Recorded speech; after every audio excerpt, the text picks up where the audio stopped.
मुर्दाबाद मुर्दाबाद मुर्दाबाद। भारतीय सेना जिंदाबाद जिंदाबाद जिंदाबाद। भारतीय सेना जिंदाबाद जिंदाबाद जिंदाबाद। इंडियन आर्मी जिंदाबाद जिंदाबाद जिंदाबाद। इंडियन आर्मी जिंदाबाद। हमारे शहीद हुए हैं, इनका मौत का जिम्मेदार कौन है? देखिए, सबसे पहली बात तो मैं अपने शहीद जवानों को श्रद्धांजलि अर्पित करता हूँ पूरे देशवासियों की तरफ से। जो कायराना हरकत चीन ने किया है, कहीं न कहीं मैं इसका दोष अपनी सरकार की नीतियों पे दूंगा, क्योंकि अगर हमारे सरकार की सही नीति होती तो आज हमारे बेगुनाह सैनिकों के साथ जान इस तरीके से न जाती। क्योंकि ये वजह ऐसे ही मैं नहीं कह रहा हूँ, क्योंकि मैं किसी पार्टी से बिलोंग नहीं करता, ना किसी पार्टी से, ना किसी विपक्ष से, ना पक्ष से। मैं बात इसलिए कर रहा हूँ, मेरी शिकायत इसलिए मैं आम नागरिक की हैसियत से शिकायत कर रहा हूँ कि एक बार हमारे प्रधानमंत्री महोदय जाते हैं पाकिस्तान और वहाँ की बिरयानी खा करके आते हैं तो पूरी घटना घट जाती है और पठानकोट जैसी घटना घट जाती है। और दूसरी ओर जहाँ जिनपिंग आज राष्ट्रपति चीन के जब आप हमारे देश में आते हैं तो उनके साथ बैठकर झूला झूलने का काम किया जाता है। मैं कह रहा हूं कि अगर हमारी विदेश नीतियों की बखान होता है बार बार कि हमारी विदेश नीतियाँ बहुत अच्छी है, प्रधानमंत्री देश का दौरा कर रहे हैं तो विदेश नीतियों को सुधारने के लिए कर रहे हैं, तो उसके दुष्परिणाम क्यों आ रहे हैं? मेरा सवाल ये बहुत ही ज्वलंत, मेरा ही नहीं हर एक आम नागरिक का ये ज्वलंत मुद्दा है।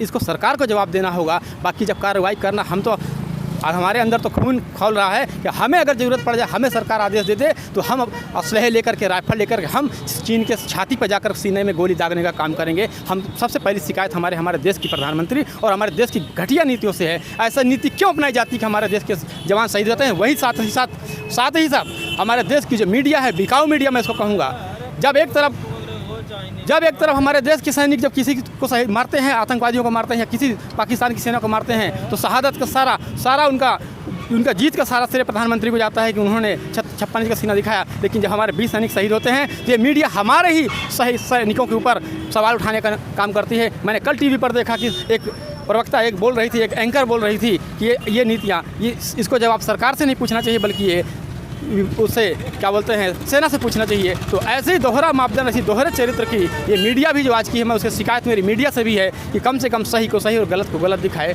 यही मेरा पैगाम है देशवासियों को कि देशवासियों, चाइना के किसी भी प्रोडक्ट का आप उल्लंघन करिए, बहिष्कार करिए, साथ ही साथ सरकार पे दबाव बनाइए कि हम तो बहिष्कार कर देंगे, लेकिन अगर आप अपनी नीतियों को बदलाव नहीं लाएंगे, अगर माल वहाँ से हमारे यहाँ आएगा तो जाहिर सी बात है हमारा जो आम यहाँ पास दुकानदार है जो खरीदारी करेगा, जाहिर सी बात अगर पैसा खपाया है तो उसकी मजबूरी है बेचना। और इसके लिए सबसे पहले उसकी जड़ पर प्रहार करना पड़ेगा हमारी सरकार की तरफ से, जिसको जा कर के उसके सारे सौदे को, उसके जो भी ट्रांसपोर्टेशन का काम है, उसका जो भी इंपोर्ट एक्सपोर्ट का काम है, उसको तत्काल प्रभाव से बंद कर देना चाहिए। तब जा कर के हम जो बोल रहे हैं उस पर अमली जामा पहनाया जा सकता है। मैं यही कहना चाहता हूँ। मोदी जी कह रहे हैं कि कोई भी खंड जो है, भारतीय क्षेत्र जो है, चीन के कब्जे में नहीं है। वहीं चीन कह रहा है कि न जमीन जो है न छोड़ने पर आधा है। देखिए, इसमें लीपापोती की जा रही है सरकार की तरफ से। साफ अगर हमारे सैनिक शहीद हुए हैं, अगर वहाँ उन लोगों ने अटैक नहीं किया था, हमारी सीमा में घुसपैठ नहीं किए थे, कब्जा नहीं किए थे, तो हमारे सैनिक इतने ज़बरदस्ती किसी के पास जाकर के लड़ाई करने का काम नहीं करते। जाहिर सी बात है, सीधा साधा एकदम सामने उदाहरण के तौर पर हमारे देश की सीमा में उन लोगों ने घुसपैठ किया। कुछ कब्जे में आज भी है। मैं एक अखबार की मेरे पास अभी मेरे मोबाइल में पड़ा हुआ है, अखबार की ही, अपने भारत की अखबार की कटिंग है। उसमें साफ लिखा है कि कुछ किलोमीटर हमारे देश की सीमा को उन लोगों ने, चाइना वालों ने कब्जा कर लिया है और उसी के अभी कार्रवाई में ही हमारे देश के सैनिक शहीद हुए हैं। तो अगर कहा जा रहा है कि हमारे देश की सीमा को कोई भी देश अगर चाइना घुसपैठ नहीं किया या कब्जे में नहीं किया, तो सिर्फ और सिर्फ लिपापोती है। इस बातों से सरोकार में नहीं रखता, मैं उसको नकारता हूँ, सिरे से खारिज करता हूँ। एकदम गलत बात है। आपका परिचय? मैं राकेश कुमार, पासी जनजागृति संस्था प्रदेश उपाध्यक्ष, उत्तर प्रदेश। मैं संतोष कुमार भारतीय, दुर्जनपुर झूसी प्रयागराज से हूँ। 108 एम्बुलेंस में मेडिकल टेक्नीशियन हूँ। और आज हम लोगों ने जो पुतला दहन किया है वो चीन के प्रति हम लोगों का गुस्सा जाहिर करना था। और अभी हमारे भारतीय सैनिकों को, जो इन्होंने 20 सैनिकों को मारा है, हम लोग उसके विरोध में पुतला दहन किए हैं। और हम माननीय मोदी जी से यही चाहेंगे कि चीन को जितना हो सके उतना दौड़ा करके मारे। हमारी एक भी धूर भूमि हम चीन को नहीं देना चाहते, न तो हम वहाँ पे कोई कब्जा कर पाए।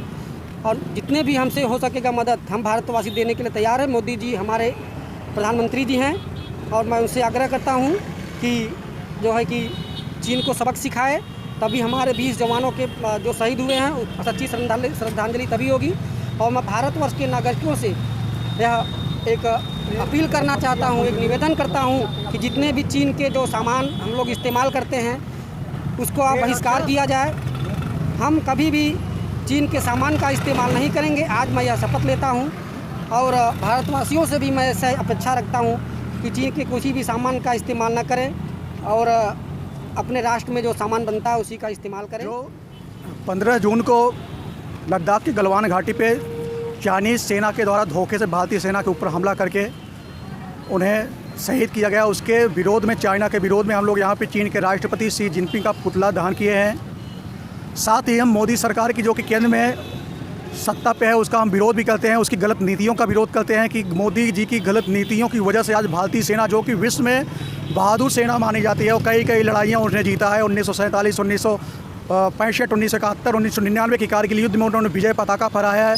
ऐसी सेना आज मोदी की गलत नीतियों की वजह से आज शहीद हो रही है, मारी जा रही है।